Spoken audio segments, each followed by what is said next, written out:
मैंने 50 साल के बूढ़े और 17 साल की लड़की को घर किराए पर दे दिया। मैंने सोचा कि यह बच्ची और बूढ़ा बाप बेटी हैं, मगर मैं उस वक्त हैरान रह गई जब वह लड़की बोली कि यह मेरे पति हैं। मैं चुप हो गई और कुछ नहीं कहा। अगली रात को मुझे उस लड़की के चीखने की आवाज़ आई तो मैं डर गई और फिर मैंने उस लड़की को अपने घर बुलाया तो वह गले लगकर खूब रोई और कहने लगी, दीदी मैं आपको कुछ नहीं बता सकती थी। मैंने छुपकर एक कैमरा उनके कमरे में लगा दिया। फिर अगली रात कैमरा चलाया तो मेरी रूह कांप गई। मुझे अपना घर किसी सीधी सादी फैमिली को किराए पर देना था, क्योंकि मैं एक अकेली औरत थी और भरी जवानी में ही विधवा हो गई थी। एक दिन एक बूढ़ा आदमी और एक लड़की घर देखने आए तो मैंने उन्हें घर किराए पर दे दिया। मुझे लगा कि ये बाप बेटी हैं, मगर उस वक्त हैरान रह गई जब वह लड़की बोली कि ये मेरे पति हैं। मगर अब हर रात मुझे उस लड़की के चीखने की आवाज़ आती तो मैं डर कर जाग जाती और फिर सुबह के वक्त ही नींद आती। दरअसल रोहन के जाने के बाद मैं तन्हा रह गई थी। रिश्तेदार भी साथ छोड़ गई। मैं अकेली थी और पहाड़ जितनी लंबी जिंदगी। समझ नहीं आता था कि अब क्या करूं। अब तो एक दिन भी सदियों के बराबर लगता था। यूं ही आंखों आंखों में रात कट जाया करती थी। मैं यही सोचती कि अगर घर में चोर घुस आए तो मैं क्या करूंगी। सारी रात मुझे यही डर लगा रहता था। इसलिए मैंने अपने डर से बचने का एक हल निकाला कि मैंने अपने घर के ऊपर वाला पोर्शन किराए पर देने की सोची। मुझे लगा कि इससे मुझे सहारा मिल जाएगा और महंगाई के दौर में 4 पैसे भी मेरे पास आ जाया करेंगे। मैंने पड़ोस में एक आदमी से कहा कि अगर किसी को किराए के लिए घर की तलाश हो तो उसे मेरे घर पर भेज दीजिएगा। शर्त यह है कि किराए के लिए आने वाले लोग शरीफ हों। मैं किसी तरह अकेले आदमी को घर किराए पर नहीं दूंगी, बल्कि कोई फैमिली ही आए। और उसी दिन शाम के वक्त मेरे घर पर किराए के लिए लोग आ गए। वे लोग एक बूढ़ा आदमी और एक जवान लड़की थी। मुझे लगा कि वे बाप बेटे हैं, इसलिए मैंने उन्हें अपना घर किराए पर देने के लिए हामी भर ली। लेकिन फिर उस लड़की ने कहा कि ये मेरे पति हैं, तो मैं हैरान रह गई। पर मैंने उन लोगों को अपने घर के ऊपर वाला पोर्शन दिखा दिया और उन्हें वह पसंद भी आ गया। किराए की बात हुई तो वे मुंह मांगा किराया देने को तैयार था। यह मेरे लिए खुशी की बात थी। मैंने ऊपर वाले पोर्शन की चाबी उनको थमा दी और एक चैन की सांस ली। उस लड़की का नाम विधि था। वह बहुत ही खूबसूरत लड़की थी। उम्र करीब 17 साल की थी और उसका पति वरुण था जो लगभग 50 की उम्र का था। मेरे मन में ख्याल आया कि न जाने उसके माँ बाप की ऐसी कौन सी मजबूरी होगी जिसकी वजह से उन्होंने अपनी फूल सी बेटी वरुण को दे दी। मुझे उस लड़की में अपनी छोटी बहन नजर आ रही थी। मैंने सोचा कि चलो अब तो ये यहीं पर रहेगी तो मैं इससे सब कुछ जान लूंगी। खैर शाम हुई तो मुझे मम्मी की पुरानी बातें याद आने लगी। जब भी हमारे मोहल्ले में कोई नए लोग आकर बसते तो मम्मी एक पहर का खाना उनको जरूर बनाकर दिया करती। वह सोचा करती थी कि न जाने उन लोगों के पास चूल्हा चौकी करने का पूरा इंतजाम है या नहीं भी। मैं भी किचन में आ गई और 3 लोगों का खाना बनाया और उसे अच्छे तरीके से ट्रे में सजाकर ऊपर की तरफ चली गई। मैंने दरवाजे पर दस्तक दी, लेकिन किसी ने दरवाजा नहीं खोला। मैं यह सोचकर परेशान हो रही थी कि मैंने ऊपर जाकर अच्छा किया या नहीं। मुझे उन लोगों को इस तरह तंग नहीं करना चाहिए था। मैं वापस लौटने ही लगी थी कि तब दरवाजा एकदम से खुल गया।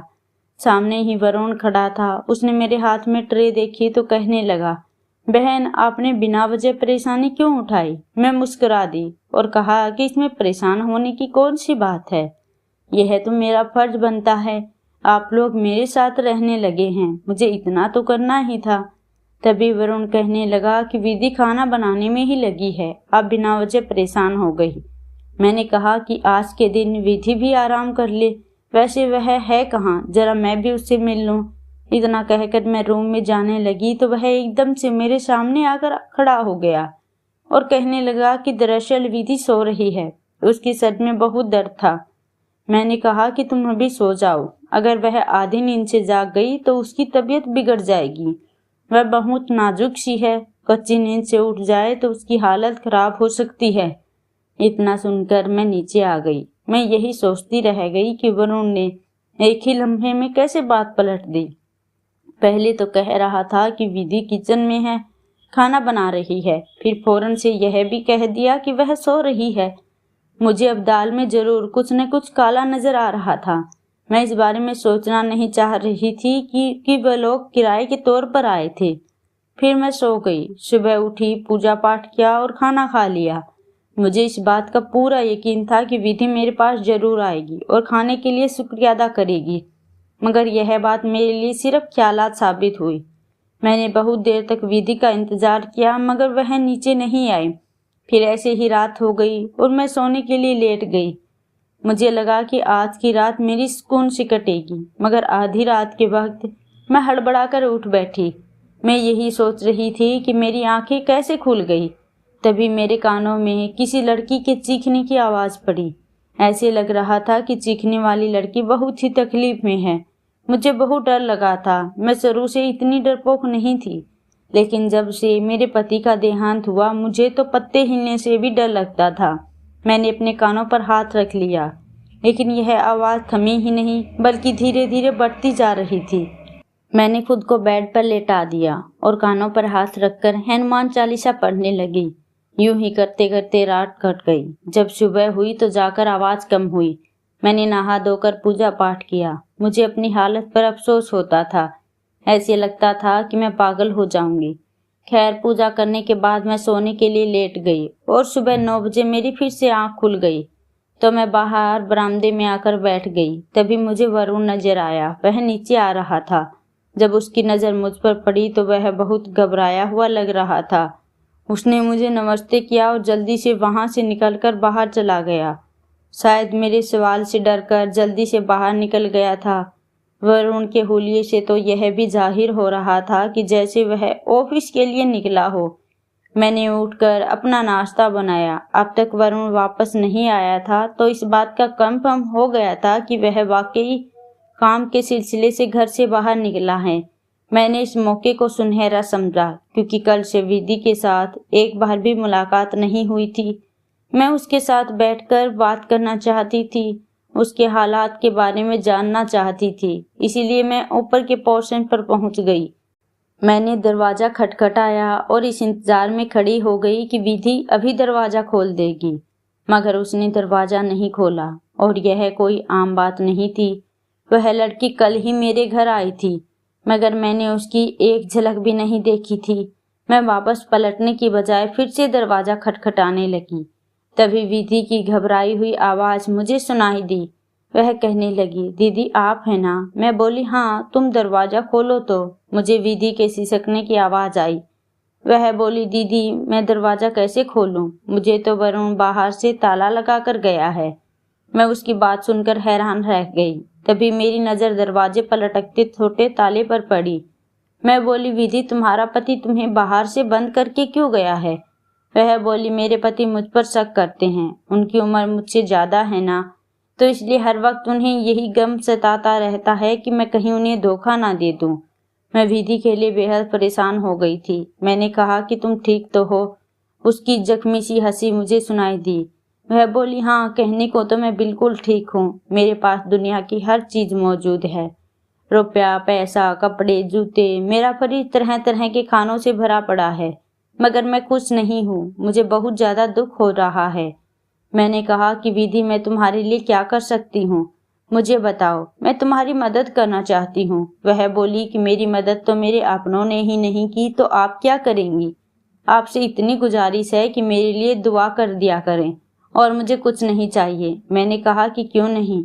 मैं वापस पलटने लगी तो विधि बोली, आप प्लीज वरुण को मत बताइए कि आप यहाँ पर आई थी या मैंने आपसे कुछ भी कहा। मैंने कहा कि ठीक है, तुम बिल्कुल फिक्र मत करो, ऐसा ही होगा। मैं इस बात का जिक्र किसी से नहीं करूंगी। इतना कहकर मैं नीचे आ गई। शाम हुई तो वरुण वापस आ गया। मुझे नमस्ते करके वह फिर ऊपर चला गया। मैं सोचने लगी कि काश यह अपनी बीवी को यूं कैद में नहीं रखता तो कितना अच्छा होता। चलो हम दोनों लड़कियों के आपस में दोस्ती हो जाती, मैं अपनी गम बांट लेती। मगर अब क्या हो सकता था। खैर, मैं अपने रोजमर्रा के काम निपटाने लगी और सोने के लिए लेट गई। आज फिर आधी रात के वक्त मेरी आंख खुल गई थी और आज भी वही हुआ जिसने मुझे कल सोने नहीं दिया था। मैंने कान लगाए तो मुझे हकीकत जाहिर हुई कि यह आवाज़ तो बहुत करीब से आ रही थी। कहाँ से आ रही थी, मुझे इस चीज़ का सुराग हर हालत में लगाना था। मैं अपने कमरे से बाहर आ गई। अब चीखने की आवाज़ ज़्यादा करीब से सुनाई दी। तब मुझे अंदाज़ा हुआ कि यह आवाज़ ऊपर वाले पोर्शन से आ रही थी और चीखने वाली लड़की कोई और नहीं बल्कि विधि है। एक पल के लिए तो मैं घबरा गई। मैं जल्दी से सीढ़ियाँ चढ़कर ऊपर गई। मुझे विधि पहले ही नज़र में पसंद आ गई थी। अब भला मैं कैसे इसे परेशानी में छोड़ सकती थी। मैंने ज़ोर ज़ोर से दरवाज़ा पीटना शुरू कर दिया। मैं कितनी देर तक खड़ी दरवाज़ा खटखटाती रही, मगर मजाल है जो किसी ने जरा सी भी आवाज़ दी हो। और ऐसा भी नहीं था कि दरवाजे की आवाज़ सुनकर शोर थम गया हो, बल्कि अब तो मुझे विधि के चीखने की आवाज़ साफ साफ आ रही थी। दरवाज़ा पीट पीट कर मेरे हाथों में दर्द शुरू हो गया था, इसलिए मैं मजबूरन नीचे आ गई। आज रात विधि की फिक्र ने मुझे नींद नहीं आने दी, इसलिए मैं बरामदे में बैठी रही। और सुबह के वक्त जब वरुण नीचे आए तो मुझे देखकर घबरा गया और बाहर निकलने लगा। तो मैं बोली, वरुण मेरी बात सुनिए। मैंने उस आदमी के चेहरे पर खौफ बढ़ता हुआ देखा। वह मेरे सामने वाले सोफे पर बैठ गया और बोला कि मैं जानता हूँ कि आप मुझसे क्या पूछना चाहती हैं। वरुण के चेहरे पर बहुत ज़्यादा उदासी फैल गई। वह बोला कि आपको विधि की फिक्र हो रही है ना, कि वह क्यों चीखती रहती है। मुझे उसकी बेतहासा फिक्र होती है, मगर मैं कुछ भी कर नहीं सकता। आपके पास कोई हल हो तो मुझे भी बता दें।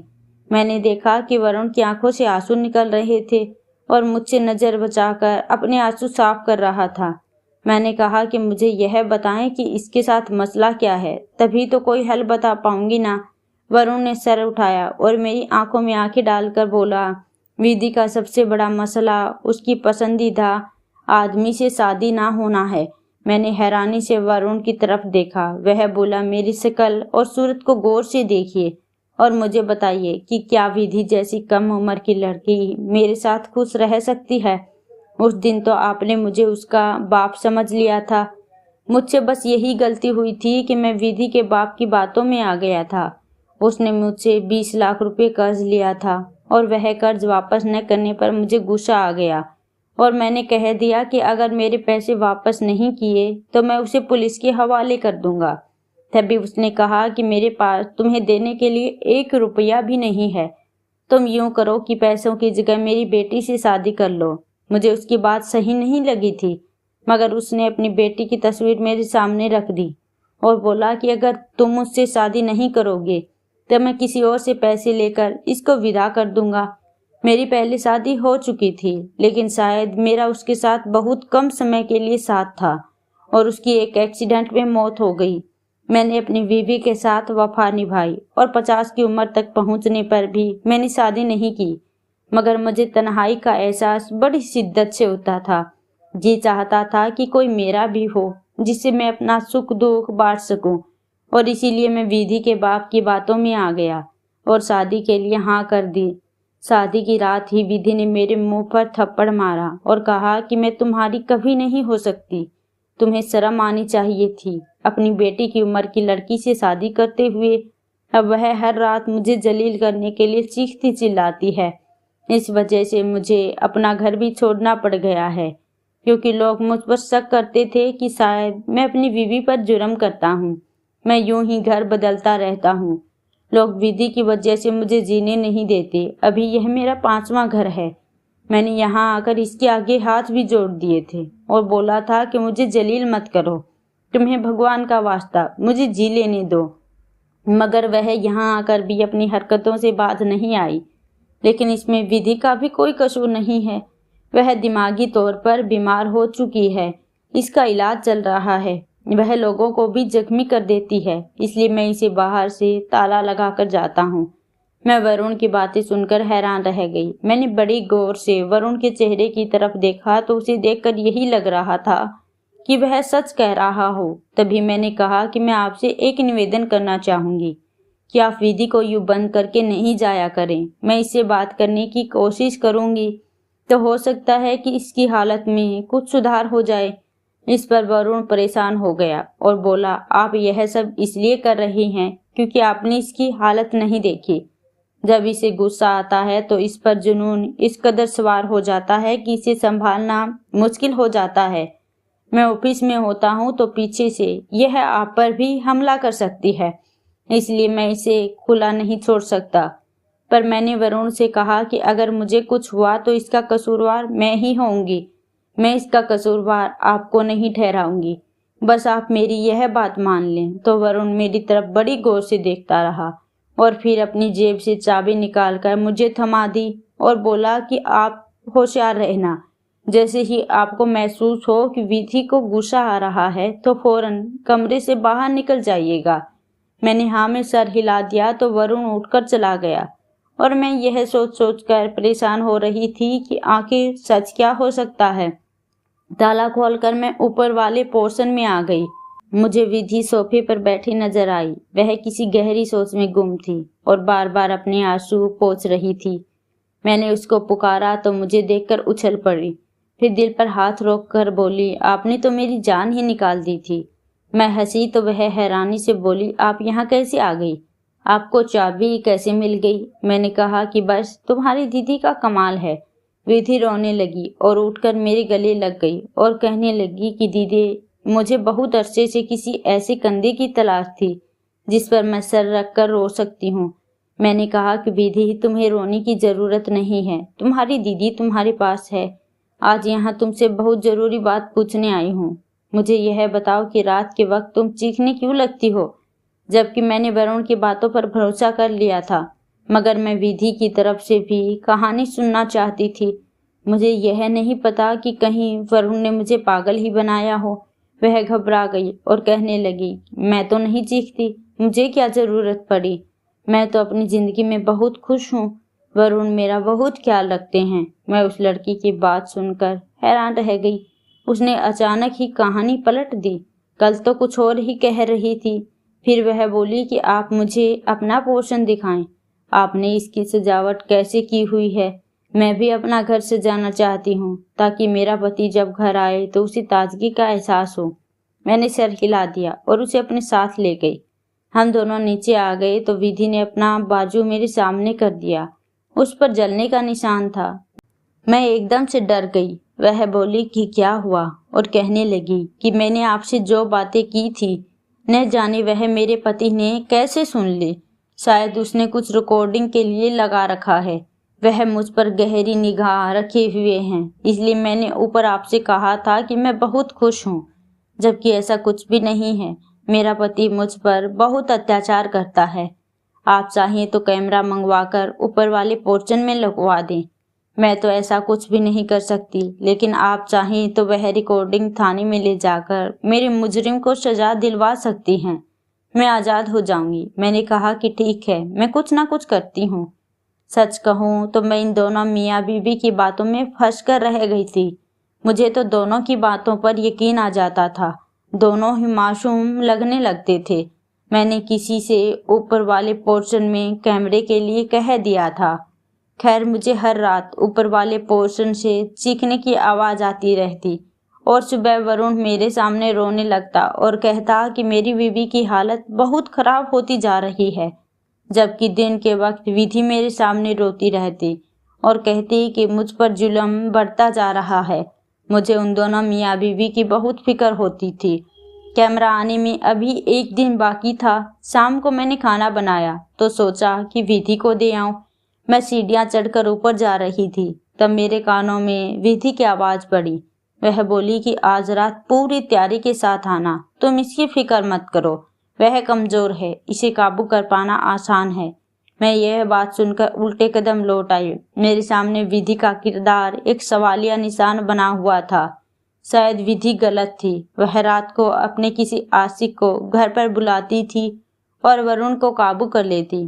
क्या पता बंद भी कर देती हो, फिर जानबूझकर सिसकती हो ताकि लोग वरुण को बुरा समझे और वह अपनी मनमानी करती रही। कैमरा आने में अभी देर थी, इसलिए मैंने अपनी एक दोस्त लेडी कांस्टेबल को फ़ोन किया और सारे हालात से आगाह कर दिया। मैंने उससे कहा कि मुझे तुम्हारी टीम की ज़रूरत है, मेरे घर आ जाना, लेकिन पूरी तरह छुपा के आना। उसने हामी भर ली। मैं खाना खाकर अपनी दोस्त का इंतज़ार कर रही थी। फिर न जाने क्या हुआ कि मेरी आंखें लग गई और खुली तो मैं अस्पताल में थी। मैंने अपने इर्द गिर्द हैरानी से देखा। मेरी दोस्त मेरे सामने खड़ी थी और मैंने उससे पूछा कि मैं यहाँ कैसे आई, तो वह बोली, इस तरह तुम बहुत बड़ा कारनामा करके आई हो। कुछ अरसे से हमें लगातार इस चीज की शिकायत मिल रही थी कि एक गिरोह है, वह लोगों के घरों में घुसकर चोरी करता है। कल रात तुम्हारी वजह से वह गैंग हमारे हाथ लग गया। मैं बोली, वह कैसे? तो मेरी दोस्त कहने लगी, तुम्हारे घर पर जो किराएदार रह रहे थे वह इसी गिरोह का हिस्सा था। इनका तरीका यह है कि वह बेसहारा औरतों के घर में मासूम बनकर रहते हैं और औरतों को चकमा देने के लिए अदाकारी करते थे। पति बीवी पर इल्जाम लगाता और बीवी पति पर, और औरतें उनके मामलों में उलझकर बाकी सब कुछ भूल जाती थी। तुम्हारे साथ भी इन्होंने ऐसा ही किया। जिसे तुमने विधि को अपने घर की एक एक चीज दिखाई, तुमने अपने जेवरात तक विधि को दिखा दिए। यह तो तुम शुक्र करो जो विधि की बातें तुमने सुन ली थी। कल रात उन्होंने तुम्हारे खाने में नींद की दवा मिला दी थी और तुम्हारे घर की एक एक चीज लूटने का इरादा रखते थे। सोफे, वॉशिंग मशीन, सोने के जेवरात, यहाँ तक कि कपड़े बर्तन वगैरह भी। हम मौके पर पहुंच गए और यूं तुम्हारी चीजें बच गई। मैंने उसकी बातें सुनी तो मेरा दिमाग चकरा गया। यह तो भगवान का लाख लाख शुक्र था कि उसने मुझे बचा लिया। अब तो किराएदार रखने पर भी मुझे डर लगने लगा था।